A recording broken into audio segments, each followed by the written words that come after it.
जीवित परमेश्वर के आज्ञाकारिता के वचन। गिनती की पुस्तक अध्याय 18। फिर यहोवा ने हारून से कहा, पवित्र स्थान के विरुद्ध अधर्म का भार तुझ पर और तेरे पुत्रों और तेरे पिता के घराने पर होगा, और तुम्हारे याजक कर्म के विरुद्ध अधर्म का भार तुझ पर और तेरे पुत्रों पर होगा। और लेवी का गोत्र अर्थात तेरे मूल पुरुष के गोत्र वाले जो तेरे भाई है, उनको भी अपने साथ ले आया कर, और वे तुझसे मिल जाए और तेरी सेवा टहल किया करे। परंतु साक्षी पत्र के तंबू के सामने तू और तेरे पुत्र ही आया करे।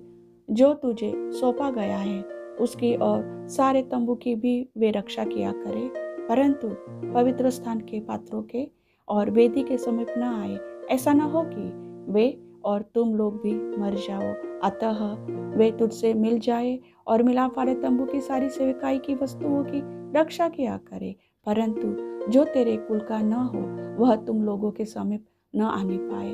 और पवित्र स्थान और वेदी की रखवाली तुम ही किया करो, जिससे इजरायलियों पर फिर मेरा कोप न भड़के। परंतु मैंने आप तुम्हारे लेवी भाइयों को इजरायलियों के बीच से अलग कर लिया है, और वे मिलाप वाले तंबू की सेवा करने के लिए तुमको और यहोवा को सौंप दिए गए हैं। पर वेदी की और बीच वाले पर्दे के भीतर की बातों की सेवकाई के लिए तू और तेरे पुत्र अपने याजक पद की रक्षा करना, और तुम ही सेवा किया करना, क्योंकि मैं तुम्हें याजक पद की सेवकाई दान करता हूँ। और जो तेरे कुल का न हो वह यदि समीप आए तो मार डाला जाए।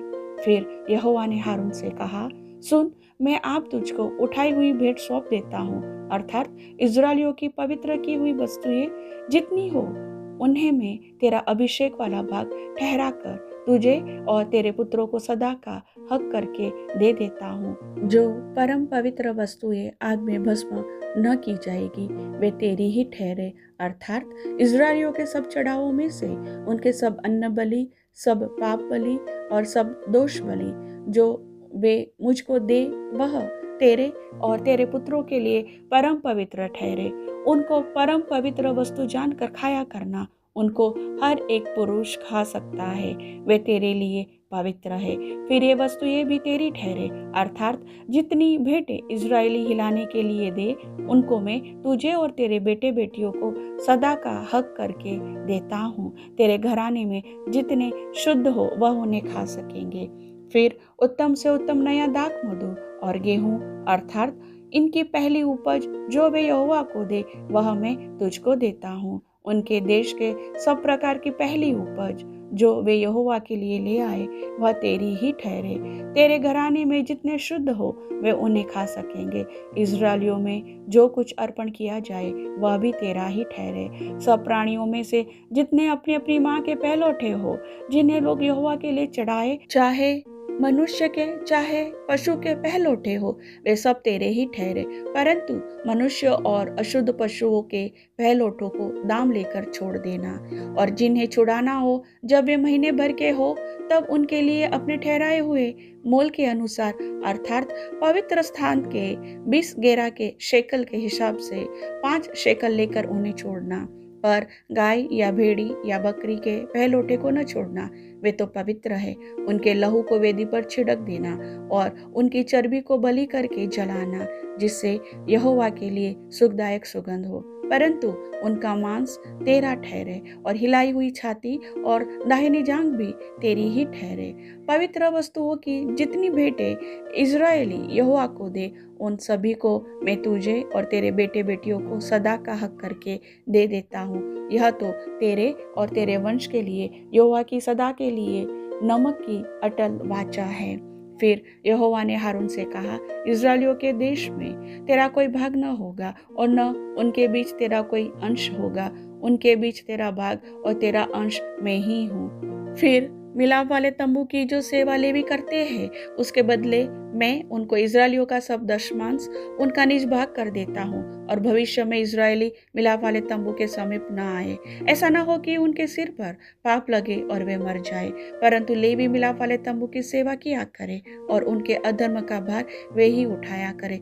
यह तुम्हारी पीढ़ियों में सदा की विधि ठहरे और इजरायलियों के बीच उनका कोई निज भाग न होगा, क्योंकि इजरायली जो दशमांश यहोवा को उठाई हुई भेंट करके देंगे उसे मैं लेवियों को निज भाग करके देता हूँ। इसलिए मैंने उनके विषय में कहा है कि इजरायलियों के बीच कोई भाग उनको न मिले।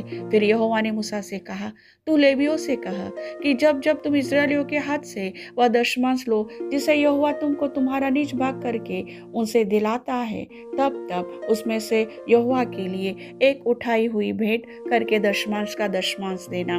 और तुम्हारी उठाई हुई भेंट तुम्हारे हित के लिए ऐसे गिनी जाएगी जैसा खलिहान में का अन्न या रसकुंड में का दाख रस गिना जाता है।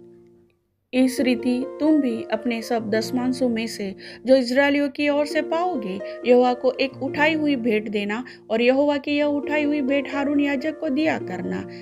जितने दान तुम पाओ उनमें से हर एक का उत्तम से उत्तम भाग जो पवित्र ठहरा है उसे यहोवा के लिए उठाई हुई भेंट करके पूरी पूरी देना। इसलिए तू लेवियों से कह कि जब तुम उसमें का उत्तम से उत्तम भाग उठा कर दो, तब यह तुम्हारे लिए खलिहान में के अन्न और रसकुंड के रस के तुल्य गिना जाएगा, और उसको तुम अपने घरानों समेत सब स्थानों में खा सकते हो, क्योंकि मिलाप वाले तंबू की जो सेवा तुम करोगे उसका बदला यही ठहरा है। और जब तुम उसका उत्तम से उत्तम भाग उठा कर दो, तब उसके कारण तुमको पाप न लगेगा, परंतु इजरायलियों की पवित्र की हुई वस्तुओं को अपवित्र न करना, ऐसा न हो कि तुम मर जाओ।